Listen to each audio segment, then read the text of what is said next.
Hello. Jeffrey, this is Gary.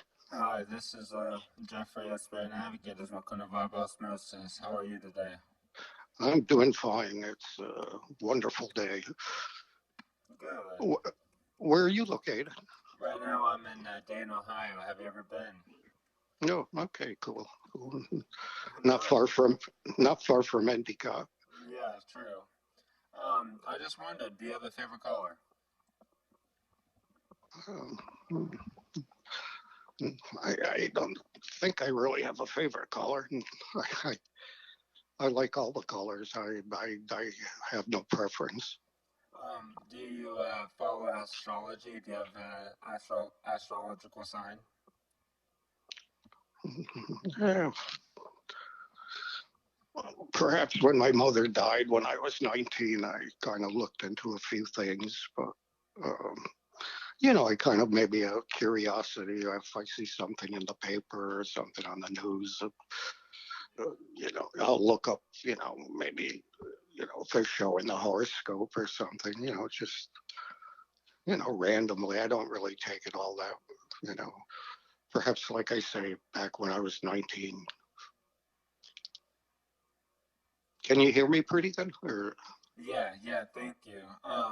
I was just wondering, how long have you been making music, just in the long run? uh, no, I guess since I was 8 years old, 8 and 9 years old. My father was a professional musician, so he would buy records, for the kids in the family. So at that point, this was pre Beatles. So we're talking, Fabian, Bobby Rydell, Dion and the Belmont. So I was in like third, fourth grade when I wanted to be like Dion and Fabian and those people. And so, yeah, and we had instruments because my father was, like I say, he played upright bass. And so we had a couple keyboards laying around. And then, um,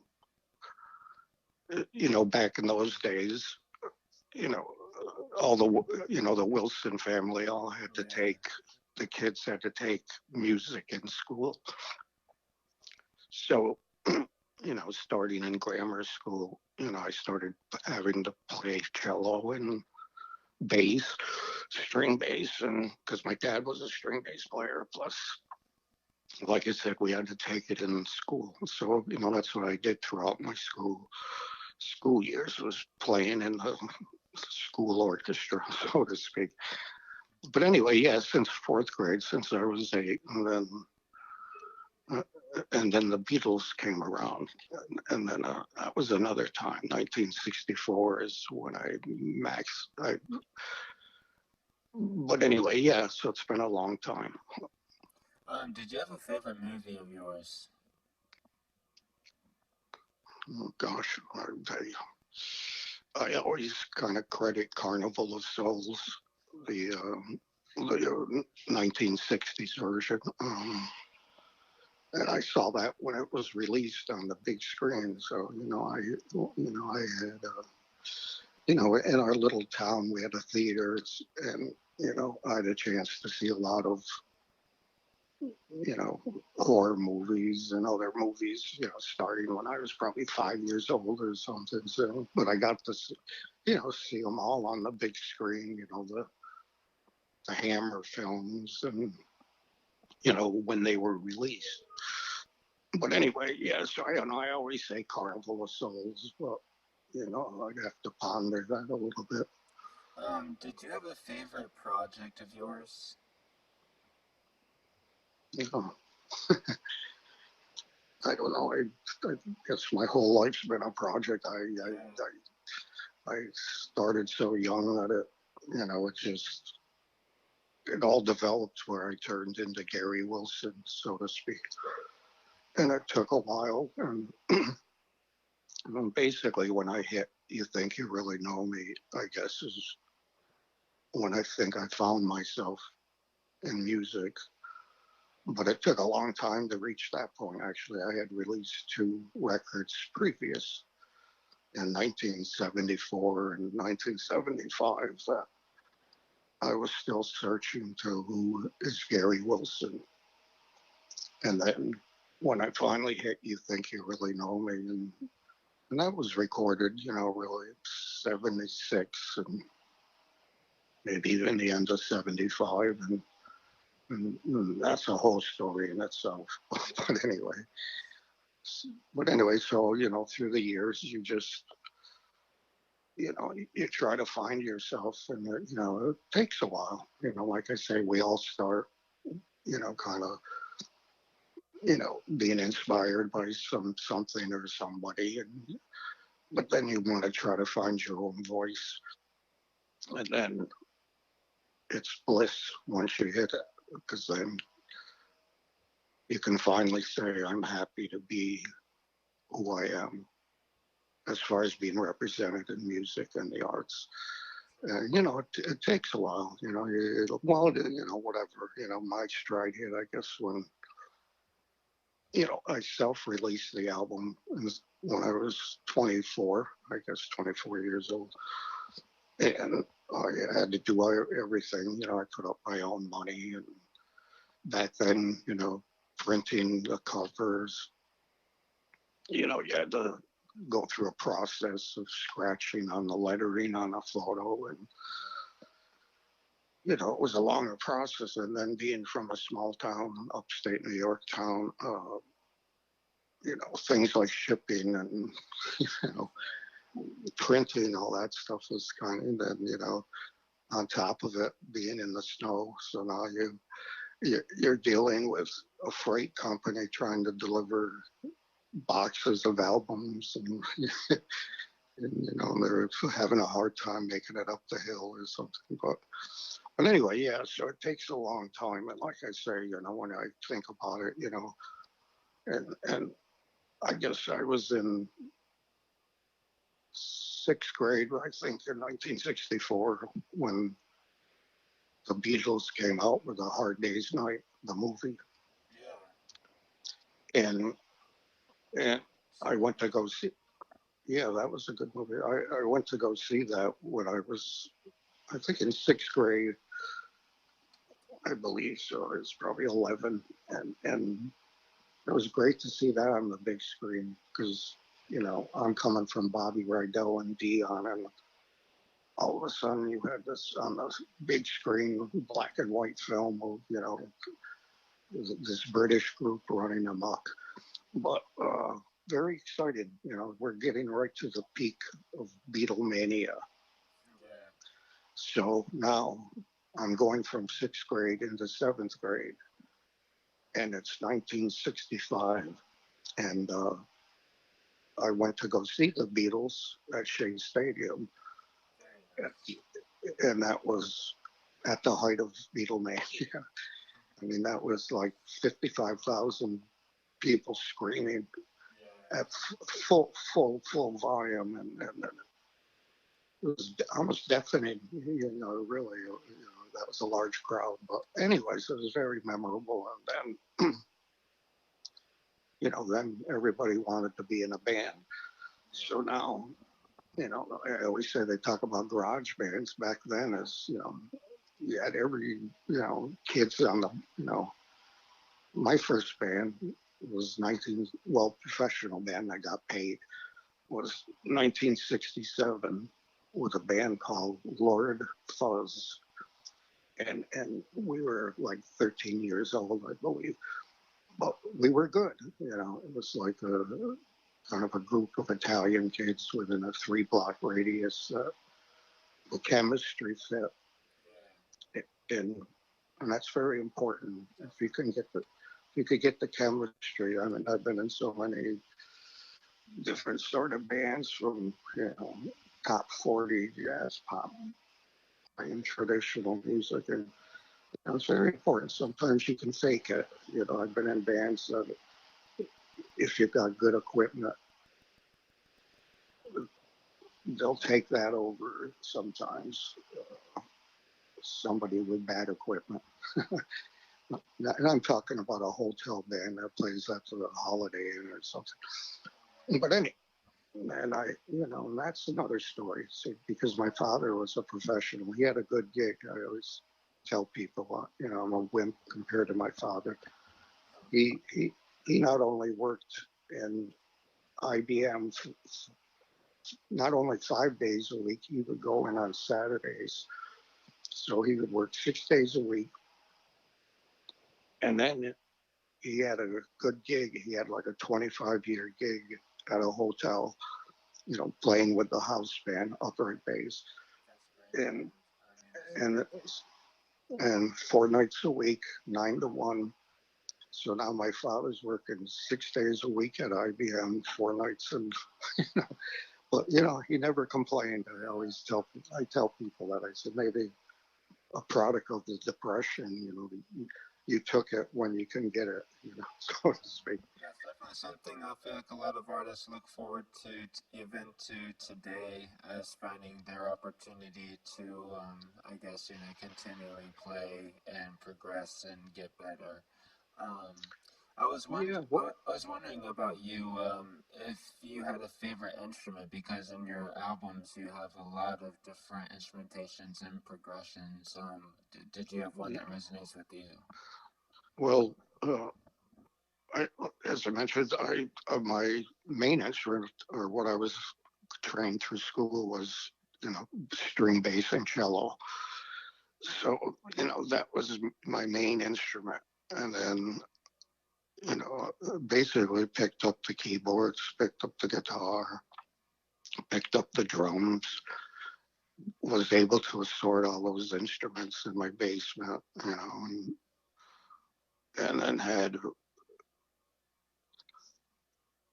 friends that were happy to go on the music adventure at the time. You're talking about a, a strange band in a small town, and and shows aren't easy to come by. We had I remember once we were playing in Owego, New York, and I'm talking now the late '60s, and we had to get like a police escort out of the club because they wanted to kill us, the audience, and we had to get protected to actually get out of the building because they hated us. They wanted a top 40 rock band, at the time, and we came in with one of one of my early original bands, which you know, and then we could get into John Cage. Are you familiar with composer John Cage? Yes, I got into him because I was in a rock and roll band in '67 that was playing psychedelic music, basically. Uh, so that you learned of who were the experimental artists and blah, blah, blah. But, John Cage became my hero. I mean, he was probably my biggest person that inspired me, and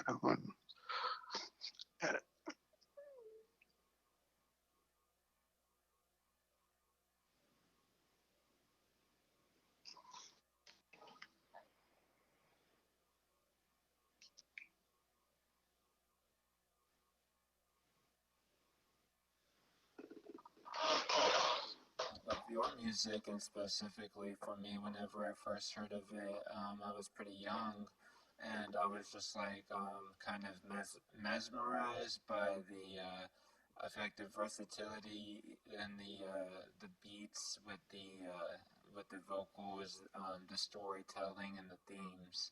Did your albums, whenever you were making them, did you already have the themes and the ideas in mind, or did they just come to you?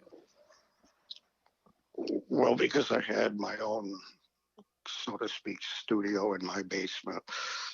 You had access to recording equipment, so you could fine tune your own, you know, songs and so forth. I mean, so that's how like I say, you start out, you know, developing. That's like I say, I don't know. Sometimes people can do it quicker, but for me, it took. I mean, I got, like I said, you know, John Cage invited me to his house when I was 15 years old. So at the time, I was writing experimental music for the school string ensembles and, quartets. So that's what, led me to, to going, I submitted music to John Cage and he invited me to his house. And then my mother had to drive me from Endicott to Haverstraw, New York. And then, yeah. And then, we went over my music, John Cage and I, and then, he would correct my notation here and there, add some suggestions of, my orchestra works and, but anyways, plus I'm playing in a rock and roll band. And then when I turned, when I turned 18, back then you only had to be 18 to drink and go into bars. So, I was able to go to New York City, from upstate New York. I got to see a lot of people in small clubs and, at the time, I had to been like 1971 into 72. And, a lot of people like, Herbie Hancock, Don Cherry, Pharoah Sanders, Ornette Coleman. I saw all these people, and Keith Jarrett was very exciting. The pianist, Keith Jarrett. But I also got to see rock bands, from that, I saw Iggy and the Stooges back in 73 when he had just released his album Raw Power.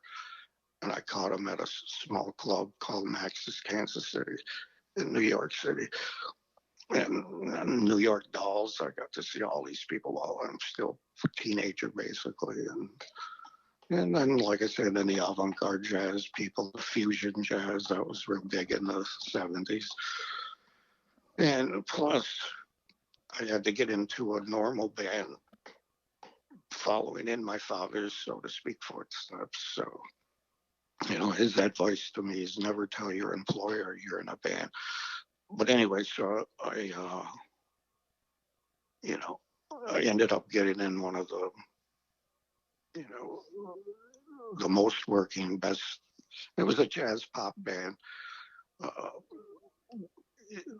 It was a three-piece plus a girl singer, and the keyboard player, Lenny Kors, he had been with, Frank Sinatra, Peggy Lee, he had retired in upstate New York, So these guys were in their 70s and stuff.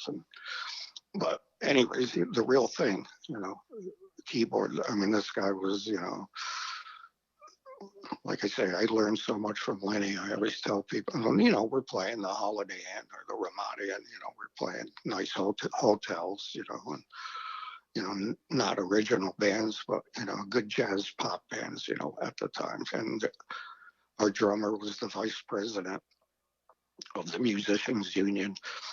And so nobody fooled with us, so to speak, and, again, a very fine jazz drummer, basically, so these guys were very, very professional. And I'm fresh out of high school, basically. And this was the band I wanted to get in because they were making the most money. Pure. Yeah. So, I auditioned for them, I remember, and they needed a bass player. So I auditioned for them, and, I got the gig. And I remember our first gig was 5 days. We had the back jazz trumpet player named, what the hell was, oh yeah, Clark Terry. I remember Lenny wrote all the charts out, and he was a professional arranger too. He did arrangements for movies. He had such tales of, playing the Copacabana in its glorious days, and playing with with Dorsey or all these big bands. But anyway, to make a long story short, so I got in a band like that fresh out of high school. So now I've got both things going now. I got my original band separated from my normal band, working non-original band, but very professional. But anyways, I always talk about that sometimes because we're talking 19, early 70s. But I you know I'd go from like I remember we did a festival in Binghamton, New York, and at this time, we were doing mostly smashing. I would say that's pretty much it. Very noise tapes. We'd put contact mics on chalkboards and scratch it, amplify it, and hay, throwing hay and flour, and you know, you know, no music, but music within the chaos. Let's put it that way. And I'd go from there, covered in paint and flour, chocolate milk. We used to use that a lot, and run back home, jump in the shower, put a tuxedo on, and then go play some country club and with the conservative band. But I like that, see, and it's funny because I've carried that tradition all the way up to 2 years ago, I guess, or 3 years ago, when I out here I started playing with a band in '78 or '80, a jazz pop singer named Donnie Fennell. Yeah, and Donnie was, he's like one of those, crooner, as they used to call it, one of the, but not in a mockery way. He was 10 years older than me, so his music was, a mixture from Sinatra. His favorite was actually Johnny Mathis. So we used to do a lot of Johnny Mathis songs, but anyways, I've been with him for yeah, well, yeah, but very well. I always tell people, a lot of those songs are very well constructed. Very traditional. You can't beat a Johnny Mathis tune sometimes, but we did Sinatra, we did like Sammy Davis, Lou Rawls. We used to do a bunch of stuff. But anyways, I continued that out here actually. So I kept a separate entity, one from another, and I kind of like that. I think that balanced my brain. You know, but now, the Donnie Fennell passed away 3 years ago or 2 years ago. So now it's full force into Gary Wilson. Because now I don't have that balance. So now I'm thrown into which is fine. I'm not complaining. It's just that's nature. Things happen.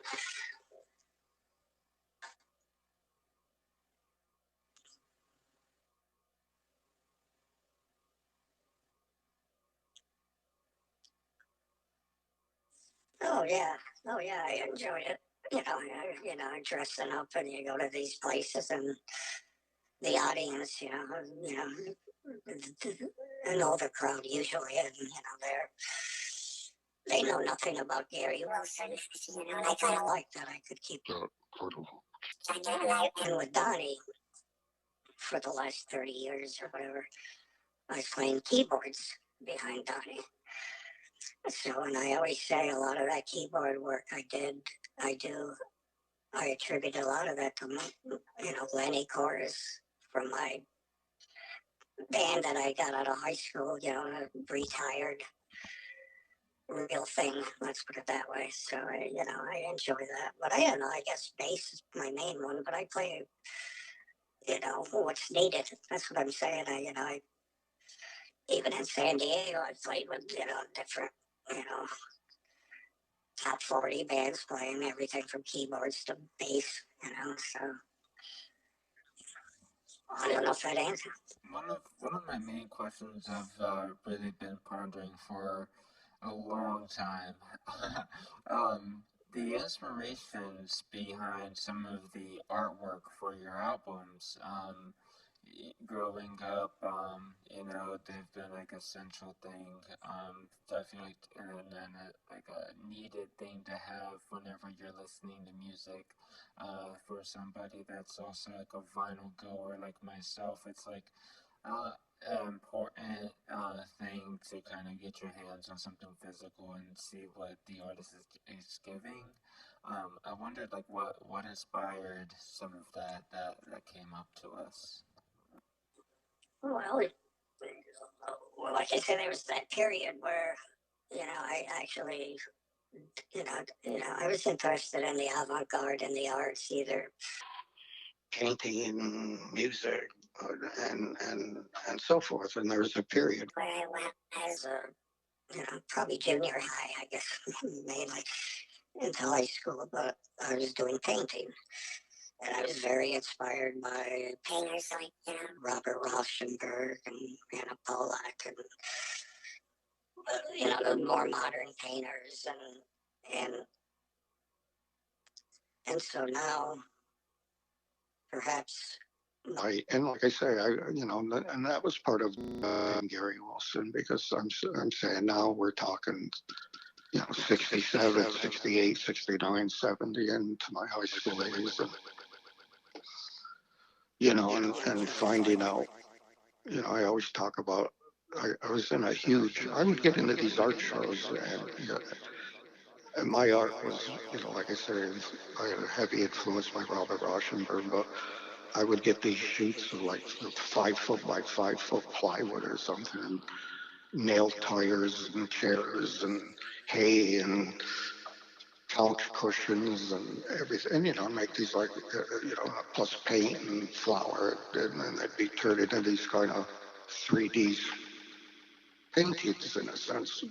I knew when to stop, I'm not saying I blindly was doing things. When in my eyes, I can tell, you know, when that art is done. But, my dad got mad at me a few times because I'd get paid on the basement floor or something for the paintings. But, and then I'd try to sell the paintings. I'd put like $250,000 on them, and have these like titles, "She Made Me Cry" or something.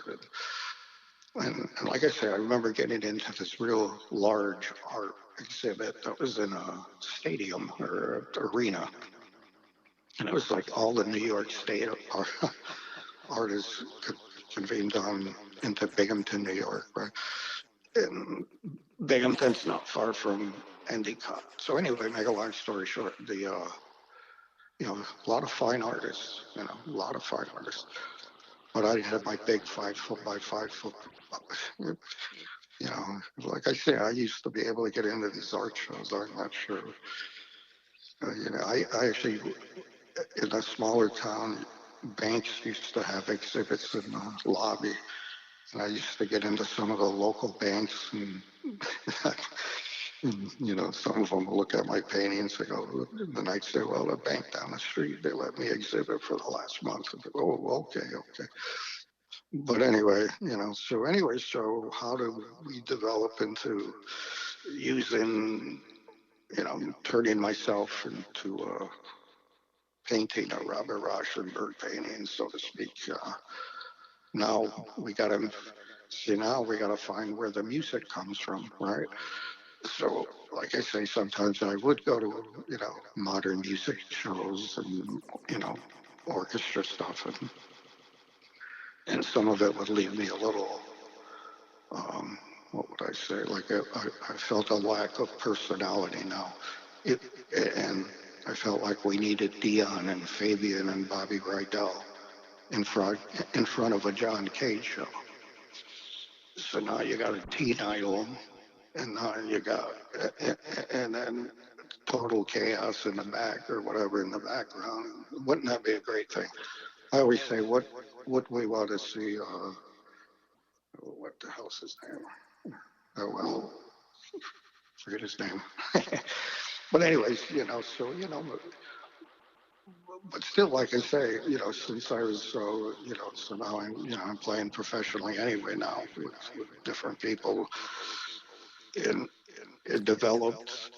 where, I started where I've been recording for, I had tape recorders since, junior high. So, but by the time you think you really know me came out, and that has its own story. I mean, originally the demos I made in my basement were sent to a singer-songwriter in Woodstock, New York, called Robbie Dupree. And this is probably 1975. This is 2 years before my release. And Robbie Dupree is a singer-songwriter. He had a bunch of hits in the 1970s, pretty big hits. Robbie Dupree, singer-songwriter. Anyways, he took an interest in me and, invited me to Woodstock and to record at a state-of-the-art studio in the middle of the woods. I remember in Bearsville Studios. Todd Rundon used to run the place for a while, but free Todd. This was built by the manager of Bob Dylan and Janis Joplin and the Woodstock generation. It's a cool time. And I remember telling my father, Dad, I'm going to borrow the car for a couple days. I drove from Endicott to Woodstock, I remember, and that's, pretty far in the woods.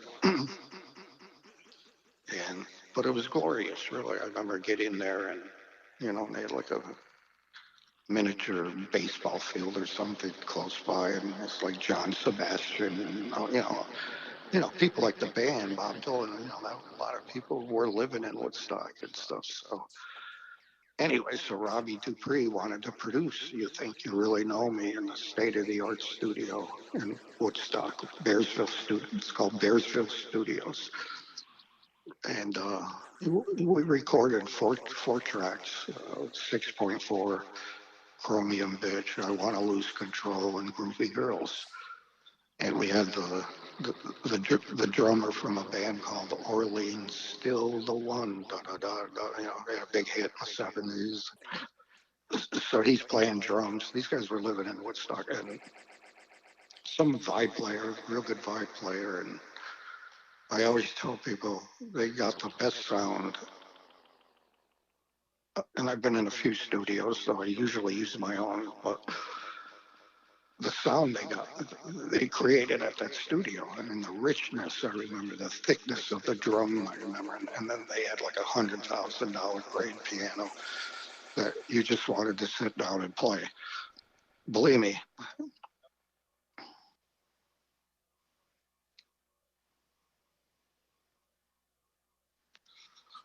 No, I guess I prefer to do it myself in my home studio, just because I could. I get a little shy. I probably, and when I'm in the studio a little bit, I feel less inhibited when I'm at my own place. I can put a little more breath to it.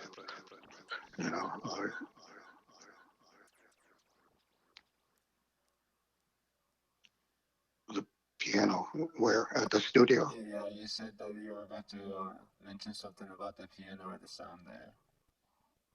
Oh, well, yeah. Well, like I said, that studio, and a matter of fact, Cleopatra Records just a few years back wanted to re-release the Woodstock tapes, which would have been kind of cool, actually. But, we did 4 tracks, and then we were going to continue, but we never followed up. And, and his career, was pretty big at this point. So we never completed the project. So I went back home and, I already been recording, stuff, pre You Think You Really Know Me was actually Sea Cruise and Chrome Lover.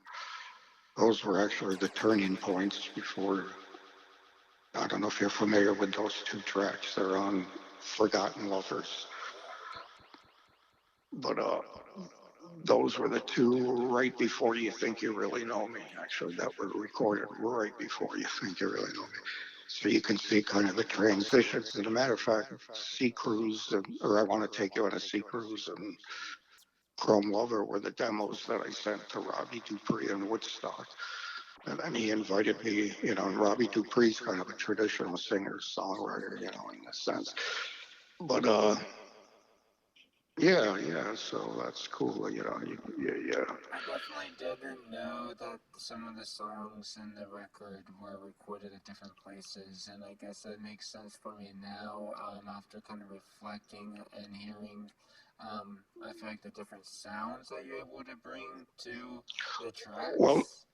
well, basically most of my albums, and especially all my newer stuff, is all done at my studio, so to speak, my recording equipment. So studio versions, I could tell you right offhand, Invasion of Privacy was done in a studio.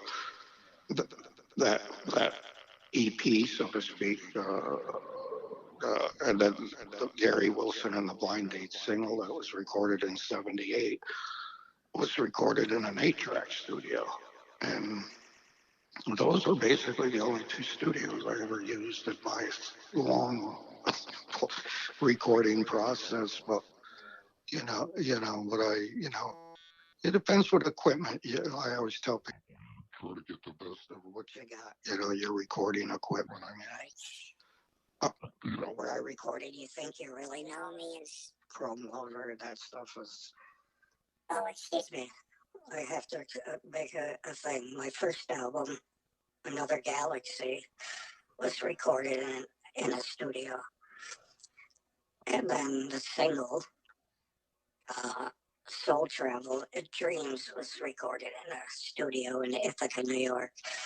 So yeah, so I used a few studios, I guess. But like I say, as long as you could get the sound. You see, when I was growing up, I was also an amateur audiophile. So I was very interested in sound. I knew all the audio stores, within our territory, and got to be friends, and they'd let me take and home stuff. And are you familiar with Macintosh equipment? Macintosh hi-fi equipment? Are you familiar with? It does have a good sound, though. Is it like the knockoff of the old Mac? Well, that's what it. Yeah. That's what it is. That's 10 miles from my house. I grew up with. So some of my friends had Macintosh equipment. Matter of fact, getting off track, since we're talking about Macintosh audio. Now we're talking about not the computer, right? Audio equipment, audio. They've been making it since the 40s. Yeah, it's just the knockoff. Is that the thing for it? Yeah, Matter of fact, I would say it now just because of how everyone now knows the Mac, and whenever we bring a Macintosh, it's kind of like old school, I feel. Yeah, well, it was like durable equipment. Yeah, like Chippendales when they say the furniture, and they know Chippendales more for the club. Yeah. But it's true. There's some of the good audio. Like I remember growing up, I went to Radio Shack to get my first mixer, and brought brought that home, and like just went to town to mess with the different frequencies, and like kind of getting my own idea about like what people were doing whenever they were EQing. Um, I was wondering, whenever you were making songs, is there like a certain way that like you're operating? Is it like you have lyrics first, or you have like this piano first, or like what's your process? Well, it kind of sometimes varies, but sometimes I lay the drum track down. Right. Okay. And then move around it a little and see if I can develop a song from it. But not all the time. Sometimes I got a guitar and I'll pick up a guitar or a keyboard and doodle a little bit. And if something comes out, it comes out. But my recording, it seems like, depending. Like I say, when I started, I recorded "You Think You Really Know Me" on a 4-channel, reel to reel. So, and there weren't a lot of options really back then with consumer, consumer recording equipment. Let's put it that way. Mixers and all that other stuff. Tascam came out. TIAC and Tascam. TIAC was the recorder I used. The TIAC 4-channel. tape recorder. And the mixer, I mean, I tried a couple mixers and they always failed me, but I finally, at the time Tapco came out with a mixer.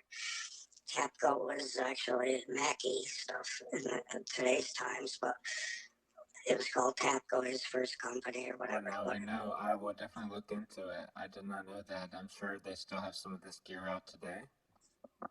Yeah, I think Mackie makes audio stuff, PA systems and things. But, when he was younger, I guess he had a company that was called Tapco, Tapco, and I bought one of those, a mono Tapco mixer, I remember. And the great thing about that is it actually... And I was longing for this on a mixer because I couldn't find one at my, Shure mixer that didn't have no EQ or nothing. But and then I got rid of that because it just didn't work at all for me what I wanted. And then Tapco came out with this one that actually had reverb, spring reverb built into the unit, and actually bass and treble too, so Canon connectors and all in this kind of small unit, And so I kind of used that as a mixer, and then my friend built me a mixer, kind of a passive 4-channel to 2-channel line with pans or something, and I had to use a bunch of stuff could get, what I could afford, I guess, so to speak. I was wondering, do you have an interesting fact that you'd like to share about yourself?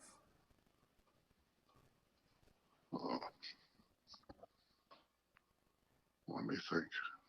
I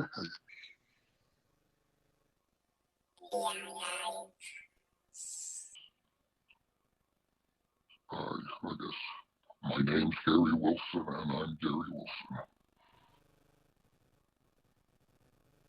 Did you have any current projects that you're working on right now? Yeah, I have a new album that's going to come out in, I think it's the summer of 2023. It's on Cleopatra Records, and it's called The Marshmallow Man. And that's coming soon. That's going to be actually my latest, a brand new Gary Wilson album. This summer, The Marshmallow Man is coming to Ohio. I look forward to listening to that one for sure. Does that one also have a vinyl or physical release in mind? Yeah, matter of fact, that's what just happened. It was originally going to come out in February, and then they decided to do a vinyl release along with the digital stuff, and so all these vinyl plants are backlogged pressing records. And so it's got backlogged, and and so anyways, yeah, it's going to be on vinyl. It's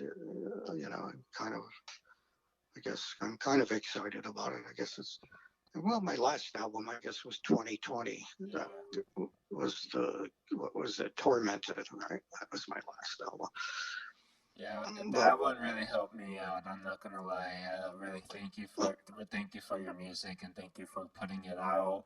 I was wondering, did you have any music that you would like to share or recommend to play specifically for the show? Of other people's music, you mean? So what would I recommend? Well, I could tell you what, but I don't know if you can find it. There's a this actually had a big life-changing event for me when I heard it. It was I was in junior high, I guess, and my brother was going to the local university, and they had a listening room where they had like a lot of modern avant-garde music in this listening room, records, and I found this John Cage album that was called the 25-year retrospective of the music of John Cage. I guess that's the full name of the album. The 25-year retrospective of the music of John Cage. And it was all his music from from 1939 up to 1958. Not all of it, but recorded live in 1958 and New York at Town Hall, I guess. And it progressed. You saw as John Cage's music progressed from, percussion and prepared piano, and things were developing. But when he hit his stride, to me, it was in the 1950s, whatever, the mid 50s, let's say. And then this one piece in 1958, I guess, is final. And the final one on the album was called Recorded Live Now, Concert for Piano and Orchestra. And it featured David Tudor, my favorite pianist, actually, on piano. And, yeah, I got to meet him, actually, and that's a story in itself. But when I heard that, and I'd been listening to, Edgar Varese and some of the European people, Berio, Boles, Stockhausen, But when I heard this piece, and that's specifically this piece because I've heard other versions of other orchestras. But when I heard this, and this had, I think, even John Cage conducting, or maybe it was Merce Cunningham. But anyway, I never heard anything like that. And, I've been listening to Zappa, and other that, and then the classical avant-garde guys that were coming out. But it was I like to say a totally American thing happened there. Perhaps earlier stuff had a little bit of European influence, so to speak. But then when he hit that one point in time, boom, there's John Cage. And, where, he always had an identity, like his stuff was always unique in its own way. But when I heard that with the orchestra, with David Tudor, and then the audience, there's either 50-50 in an uproar, and another 50% cheering them, and it's going on for minutes. It was like when Stravinsky, I guess, when they premiered one of his works in the old days. But the audience was all, but it was such a piece. Like I said, I never heard classical music like that. Let's put it that way. And he had trouble, John. That's why I say, like I said, I was able, John Cage took me for a ride in his car. So, making small talk with John Cage about things was kind of interesting when I look back at it. I look back now and think, how did I pull that one off? I'm a 15-year-old kid from upstate New York. Cage knows nothing about me. He could get Juilliard grad students dying to have a one-on-one, and he invites me, a little kid from upstate New York, to come spend 3 to 4 hours in his private house, in a house with him, and go over my music now. But then I got to see him shortly before he passed away. I don't know, 91 or whatever. He passed somewhere in the 90s. And it's interesting because my girlfriend was a grad student at UCSD. So she had like a studio on campus, so I had my records and stuff. So John Cage was visiting, giving a series of concerts at the campus. So anyway, make a long story short, I arrived at one of the venues of his performance, and John Cage is sitting on the side of the place all by himself in a chair outside of the venue near the door, a side door or something. And I went up to him and I said, "Mr. Cage, do you remember me from 20-something years ago?" Whatever it was. He looked at me and he smiled and he said he did, but I'm not sure if he did. And then I handed him my album, "You Think You Really Know Me?" And I said, "You inspired me for this." But anyway, like I say, that one album, if you can track that down, I see it, I see it, some places, but that one performance to me is a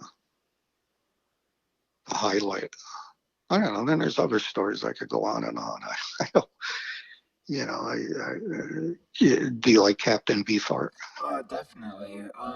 But to mention the whole thing about John Cage, it is truly inspirational to hear that he was, willing to kind of give you some good insight and also like true insight about like him as a person. I guess it seems too, which you don't always get that from the people that you listen to and inspire. So it really is a Yeah. lucky chance.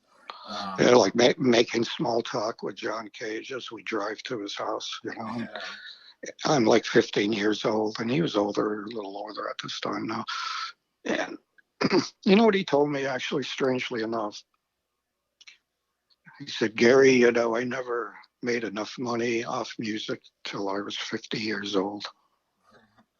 Something to that effect. I'm not sure why he said that. Maybe he thought this is a young rock and roll guy. He's got to learn how to support himself till he hits his stride, so to speak. But anyway, I don't know. Yeah, that was a phenomenal point. Like I said, that I met Captain Beefheart when I was in 11th grade. That was around, I don't know, 1970, maybe 1970. That's really So, rad. and I gave him a demo of my music up to that point. See, and and I got to see he was touring. He was very rare to see him touring at the one point. I think it was called the $1,000 tour. He was getting paid $1,000 a gig or something. But he went across the country and he ended up in Ithaca, New York. And again, I tell you, when I was at that age, you only had to be 18 to go into a bar. And so I was still 16 or something in high school. And my good friend and musician friend, Frank Roma, was a little older than me, so he was driving at the time, and he was, probably maybe he was 18 and while I was still 16. Anyways, so Beefheart's playing in this small kind of venue, bar place with a stage, I guess. And he was touring, promoting Trout Mass Replica. So I got to see the original band that made the album right when they made it.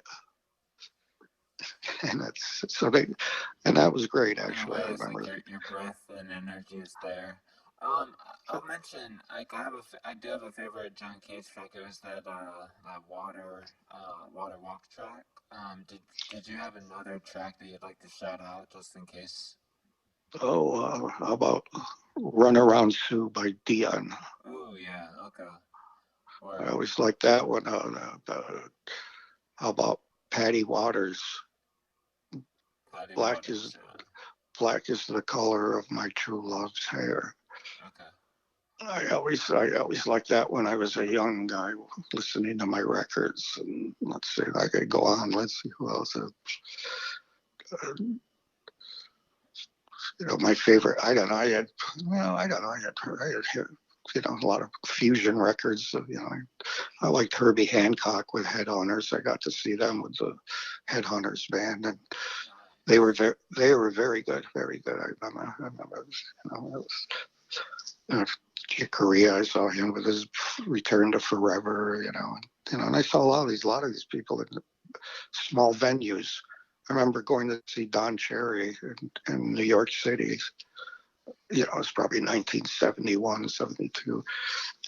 And he's playing in a small bar. I don't know if you're familiar with Don Cherry, kind of a legendary trumpet guy.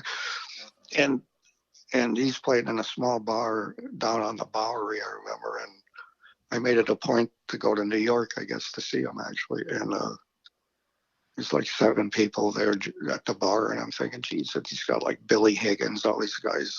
I had albums of, on backing them. And anyways, but, I understand because as, musicians, you took gigs.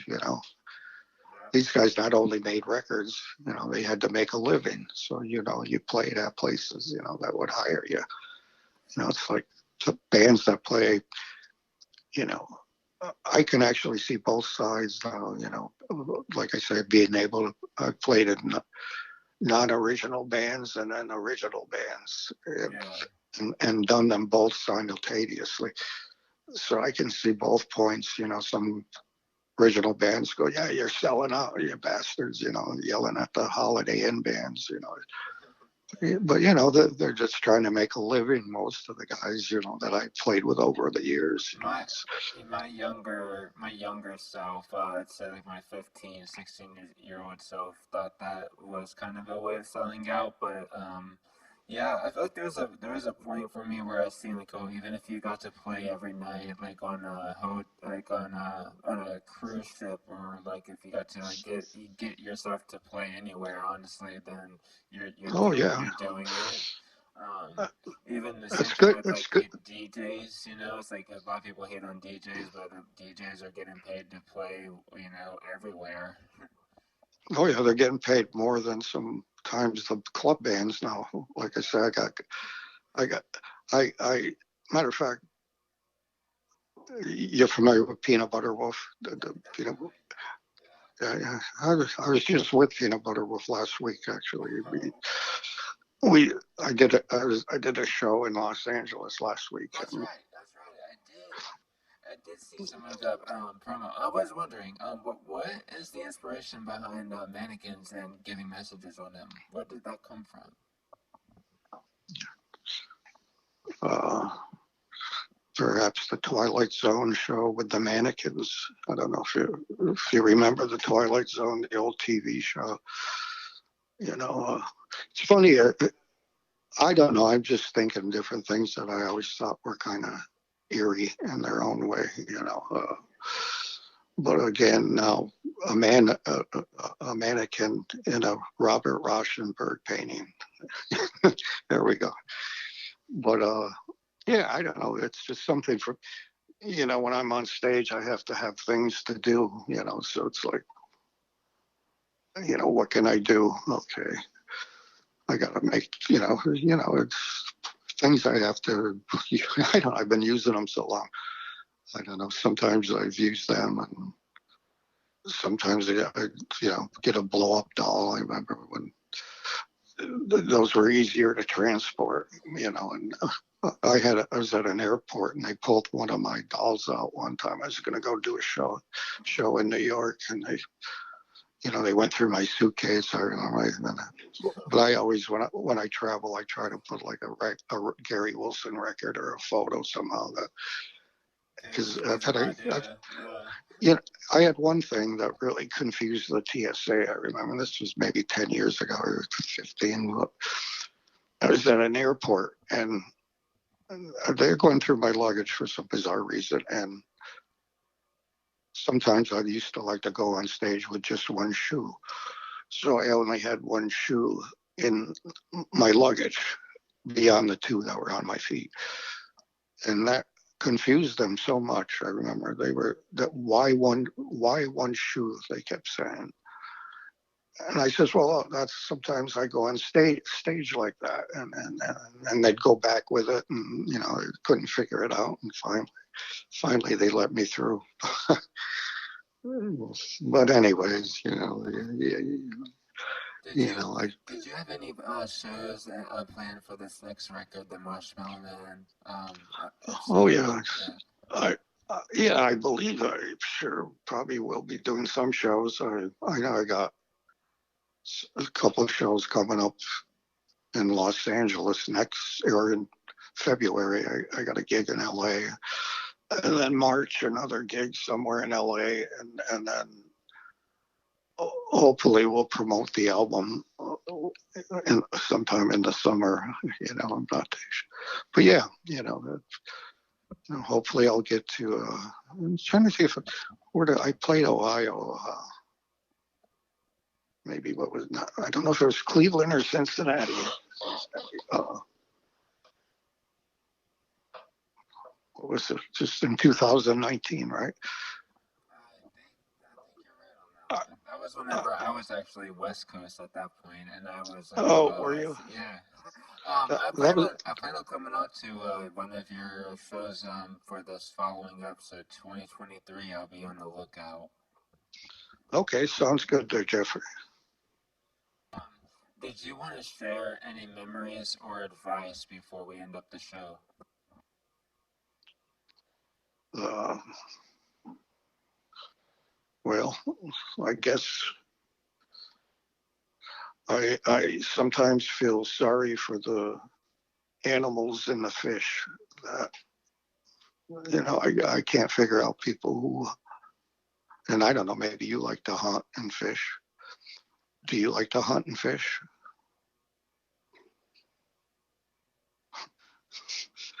Yeah, well, be nice to the animals if possible. I grew up in an area where, you had deer strung across the cars, people hunting, and my friends, I got my good friends, but I don't know, I feel sorry. I can't figure why somebody would look at a deer and then shoot it, you know. But anyway, that's just me, I can't figure it out. Shooting without a purpose But, at all. but I could see. I guess when you really have to eat in something, I guess that becomes that was just the way it was at one point, and it's kind of sad. It's kind of sad. Well, yeah, it is. It's kind of sad that we have to eat something to continue our lives. But anyway, all right there, Jeffrey. Then let's stay in touch, and you have a good time. And if you have any other follow-up questions, feel free to let me know. Will do. Really, thank you a lot for taking the time to joining Vibe Osmosis. It's been a really good time, and I will definitely keep in touch, and I'll definitely let you know the details on this episode for sure. Oh yeah, cool. Okay, sounds good, Jeffrey, and talk soon.